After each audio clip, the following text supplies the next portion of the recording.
When we talk about World War II, one phrase comes up again and again.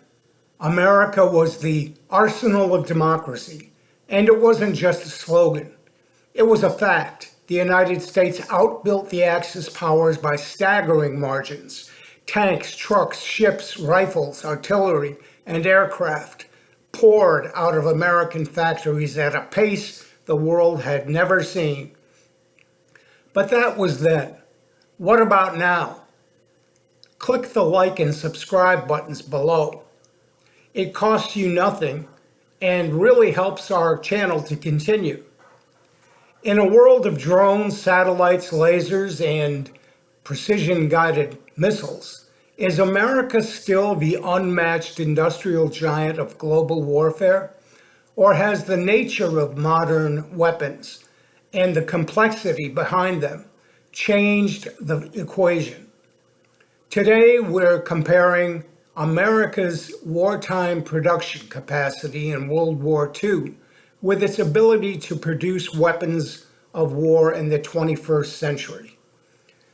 How significant was the World War II industrial miracle?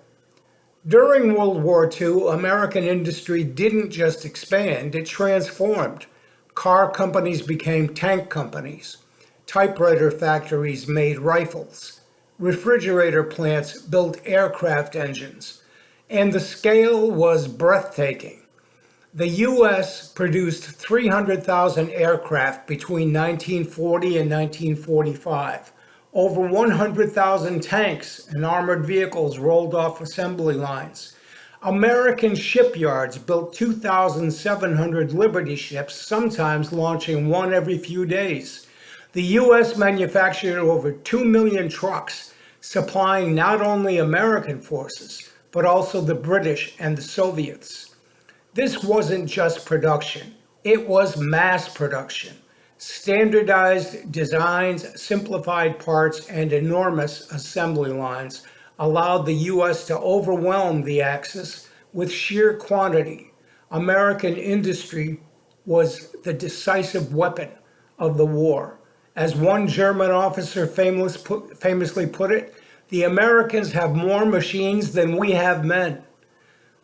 What is today's arsenal all about? Precision, of course. Fast forward to today. The United States is still the world's largest military spender and the most technologically advanced. But the nature of warfare and the weapons themselves has changed dramatically. Instead of tens of thousands of tanks, we build a few thousand highly advanced armored vehicles. Instead of mass-producing simple aircraft, we build a smaller number of incredibly complex fighters like the F-35, each packed with sensors, stealth materials, and advanced electronics. Modern weapons are not stamped out by the thousands. They are engineered, tested, and assembled with microscopic precision. Consider just a few examples. The F-35 fighter jet has over 300,000 individual parts and requires a global supply chain. The Virginia-class submarine takes years to build and costs billions. Patriot and THAAD missile systems involve advanced radar, software, and guidance systems. Drones like the MQ-9 Reaper require satellite links, AI-driven targeting, and specialized sensors. Laser weapons and hypersonic missiles demand exotic materials and cutting-edge research. Satellites for communication, navigation, and surveillance are essentially space-borne supercomputers. In short, World War II weapons were mechanical. Today's weapons are electronic, digital, and incredibly complex. Could America mass produce? Here's the big question. If the U.S. has to rapidly scale up production today, like it did in World War II, can it do it? The answer is complicated. We have our strengths. The US still has the world's largest defense budget. American companies lead in aerospace, cyber, AI, and advanced electronics. The US can produce the most sophisticated weapons on Earth. The industrial base is highly automated and technologically advanced. But there are weaknesses as well. Modern weapons take far longer to build. Supply chains rely on rare materials and global suppliers. Skilled labor shortages exist in shipbuilding, microelectronics, and aerospace. Many factories operate at peacetime capacity, not wartime surge levels. In World War II, America could build 10,000 planes a month.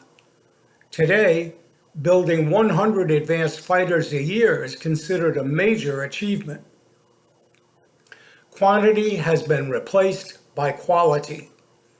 The new arsenal of democracy is electronics, space. But here's the twist. America's modern arsenal isn't measured in tanks and planes alone. It's measured in satellites that guide missiles and track enemy forces, cyber weapons that can disable infrastructure, AI-driven drones that can operate autonomously, precision missiles that hit targets from hundreds of miles away, laser systems that can shoot down drones at the speed of light, stealth aircraft invisible to radar, hypersonic weapons traveling over Mach 5. These are not weapons you build by the tens of thousands. They are weapons that give you strategic dominance with far fewer units. So, are we better now than then? In World War II, America's strength was mass production. Today, America's strength is technological superiority. So which era was better? If the goal is quantity, World War II America wins by a mile. If the goal is capability, modern America is unmatched. If the goal is rapid wartime surge, World War II America had the advantage. If the goal is precision intelligence and global reach, today's arsenal is far more powerful. The truth is, America is better at producing advanced weapons today, but it is not better at producing large quantities quickly. And in a world where future conflicts may involve drones, cyber attacks, and space warfare, the definition of industrial power is changing. America's World War II factories won a global war with steel, oil, and assembly lines. Today, the battlefield is digital, orbital, and autonomous. The arsenal of democracy has evolved. The question now is whether it can evolve fast enough for the challenges ahead. That's the way it is. This 6th day of March, 2026, I'm Joe LaRosie.